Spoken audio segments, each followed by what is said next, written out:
As we get deeper into these playoffs, a lot of things are taking shape throughout the NBA. That's pretty much going to change the landscape of the league from here on out going forward. We're starting to see some mid to small size NBA franchises make deep playoff runs and headed towards the finals.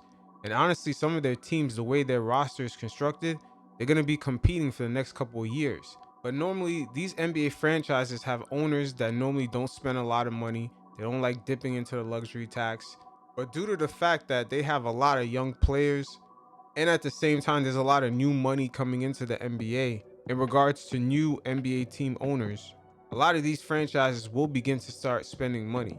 And the franchises I'm making reference to is the Phoenix Suns and the Denver Nuggets. Now, the Phoenix Suns are in a funny predicament here. They're going to have to deal with CP3, and he's going to, believe it or not, opt out at the age of 36 out of his $44 million one-year player option. And he will be looking for another 3 years on top for $100 million. So the Phoenix Suns are going to have to take that gamble, especially after paying Devin Booker, and eventually they're going to have to pay DeAndre Ayton. So that ownership normally does not like to dip in a luxury tax like that.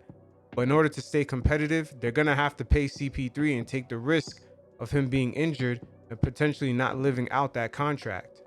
Because if they don't, what are they really saying to Devin Booker, and especially to their fan base? Because it looks like they're on the verge of possibly making it to the NBA Finals. And also, they're going to put pressure on their crosstown rival, the Denver Nuggets, another team that has owners that don't like to dip in a luxury tax. But they do have Gordon, which they acquired from Orlando. They do have Jokic, Jamal Murray, and at some point, they're going to have to make a decision on whether or not they're going to pay Michael Porter Jr. So they will have pressure on both sides from Phoenix and Denver to remain competitive and possibly dip into that luxury tax. And best believe, the Utah Jazz, quiet as kept, their new owners putting pressure on the Denver Nuggets and the Phoenix Suns in order to stay competitive. Because after buying the team from Gail Miller this summer, he has shown that he is not afraid to spend money by paying Rudy Gobert in order for the Utah Jazz, a small market team, to remain competitive. So the Utah Jazz new owner is like one of these Mark Cuban babies. He's a Jazz fanatic, and he's willing to go all out to make sure the Jazz can win, and he has deep enough pockets, especially after that tech company that he sold to a group of investors. And when I say that he's a Mark Cuban baby, I'm making the same reference to how a lot of young kids, when they play basketball today and then they come into the league, we see that they're sort of Stephen Curry babies.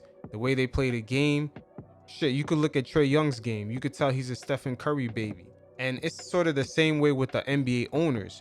Mark Cuban was this NBA owner for the first time that we ever seen, that he came out of nowhere. He was in the stands. He was cheering hard.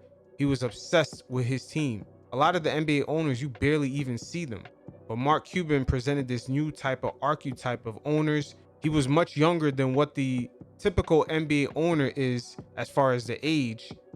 And right now, due to a lot of new money coming into the market, especially coming from tech, there's a lot of new owners entering the league that are as young as Mark or even younger, and they're fanatics of their teams, and they're using the Mark Cuban approach as far as being an NBA owner that's involved with the team. They're cheering in the stands with the fans. You see, that Mark Cuban energy, that shit is really infectious, and a lot of owners, even regardless of age, because you could look at Steve Ballmer in the Clippers, he uses that Mark Cuban energy. You see him sitting in the stands, he's going, he's screaming and he's excited, he's pumped. That Mark Cuban energy is real. And a lot of the new owners that are coming into the league, they see that and they want to duplicate the same thing to galvanize their fan base. So going back to the initial point, there's a new crop of NBA ownership that's coming into the league. One, coming from new money, and two, they're coming with the approach of sort of spending money like a fan would on building their teams. So they're not scared of dipping into that luxury tax. And it's not just the mid-size market teams that this is going to affect. We have even small market teams like the Memphis Grizzlies, who have a young tech owner, and he does have the financial backing to dip into that luxury tax, even though the Memphis Grizzlies are run like a mom and pop franchise. I'm telling you, when Gail Miller had sold the Utah Jazz this summer, it kind of began to signal the changing of the guard. of a style of NBA owner. You know, the let's not spend a lot of money type of owner. They're using their team as a cash flow and they're very scared to dip into the luxury tax. Those type of owners eventually cannot compete in the league, because you're even going to have small market teams with new NBA owners, especially coming from tech, and they're going to be willing to dip into the tax. So how are those franchises going to compete? An example of a franchise I'm going to give you is the Indiana Pacers. Their ownership does not like spending money at all. Their business model is just to stay competitive. And I'll put a link in the description below. Paul George actually said this out of his own mouth, because the Pacers had a chance to get Anthony Davis and they declined, because pretty much from what Paul George said is that the Pacers' responsibility with the city was just to keep the team competitive. That was their whole business model. So NBA owners that kind of take that approach, eventually with all this new money moving into the league, it's going to put pressure on those owners to spend money, aka the Pacers, aka in the next few years we'll see the Denver Nuggets, and this summer the Phoenix Suns. They're going to be under pressure to spend money. So this will have a trickle down effect. And some of these owners probably will end up selling the team like Gail Miller did, even though she and her husband ran the Utah Jazz very successfully for 30 years, operating as a mom and pop. But they kept that team very competitive. But that sort of approach is going to have to change, because there's a lot of new money coming to the league and these guys are spending money like real fanatics of the team.